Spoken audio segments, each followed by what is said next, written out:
მოგესალმებით, მე ვარ ლეონ გიგინეიშვილი, მასწავლებელი, ლექტორი. ბავშვობის წიგნებში, რობინზონ კრუზო მახსენდება.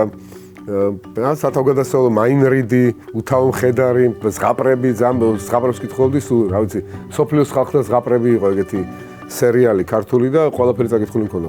და ზღაპრები დამიყვანდა. ძირითადად ზღაპრებში ეგრეა ოპტიმისტური სცენარი არის და პურივით ჭამდი, ასე ვთქვათ. კითხვა საერთოდ არის ნიშნავენ რომ შეეჩიო კითხვას და დაიგემოვნო, იმიტომ რომ კითხვაში თავისუფლება არის.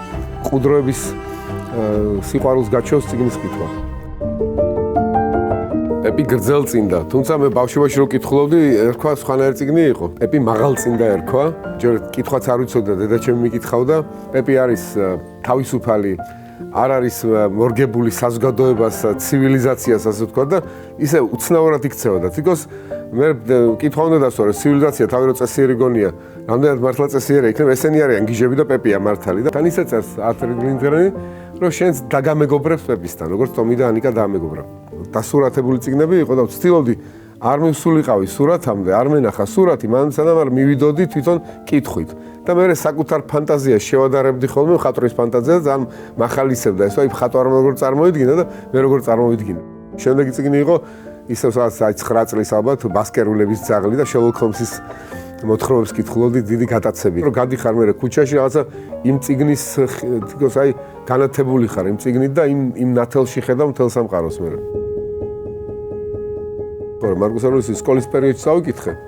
ბაჩელები როგორც თარგმანი იყო, აი, ფიქრები მარკუს ავრელიუსის და რა იყო ჩემთვის მნიშვნელოვანი ამაში, რომ როგორი მასშტაბურია ეს ფიქრი. ძალიან დიდ კითხვებს როგორ სვავს. სასაცილოა გაურბოდეს სხვათა ბიწიერებას, რაც შეუძლებელია და არ გაურბოდეს შენსავ საკუთარს, რაც შესაძლოა. შენ ხო შენ თავზე გაქვს ძალაუფლება. აი ეს გააკეთე და დანაშენს ნუ უყურებ, დანაშენი შენ ძალაუფლებაში არ არის. დაუძველებელი ცოდნებია, ხო? ცოტა მერე შეიძლება უნივერსიტეტში დავკითხე, ჯორჯ ორველი 1984. ვინსტონ სმითის ეს წერტილი, რაღაც ადგილი თავის ოთახში, სადაც არავინ არ უყურებს, სადაც აბსოლუტურად გულწრფელი და მართალია საკუთარ თავთან. თავისუფლება არის ჭეშმარიტებასთან რო ხარ მყუდროთ ახლოს და შეგიძლია გამოთქვა კიდეც, ეს რომ 2 × 2 4-ია. ამის გაუქმებისთვის იბრძვის ეს მექანიზმი თელიანი. დიდი ძმის თვალთვალი და რომ ადამიანები დაიმონონ. სანამ ეს გააქვს, სანამ აზროვნება შეგიძლია და გულწრფელი აზროვნება შეგიძლია მისი აზრის გამოთქმის თავისუფლება და გამბედაობა, მანამდე ვერაფერი დაგამარცხებს. ხუმრობით ამბობ რომ ორველმა უტოპია დაწერაო, ის კი არაო, სახელმძღვანელო კი არაო რომ გამოიყენო. ჭაბო ამერჯიბის 1000 თუთაშხია სკოლაში ვასწავლი ამ ნაწარმოებს და უნდა გავფრენილიყავი პრაღიდან ბუდაპეშტში, თბილისი, პრაღა, ბუდაპეშტი და დამაგვიანდა რეისი, ამერია რაღაც რეისები და პრაღაში ჩავრჩი 2 დღით. ფული არ მქონდა, იმიტომ რომ ბუდაპეშტში უნდა მოევეცათ იმ პროგრამით და პრაღის აეროპორტში ვარ 2 დღე მშიერი, არაფერი არ ამე გარდა ჭაბო ამერჯიბის 10 თუთაშხიას. კიდე კარგი რომ ალბათ გავიჭედი ამ პრაღის აეროპორტში, იმიტომ ასე გემრიელად ვერ წავიკითხავდი ამ წიგნს, ასეთი ჩაღრმავებით ვერსად.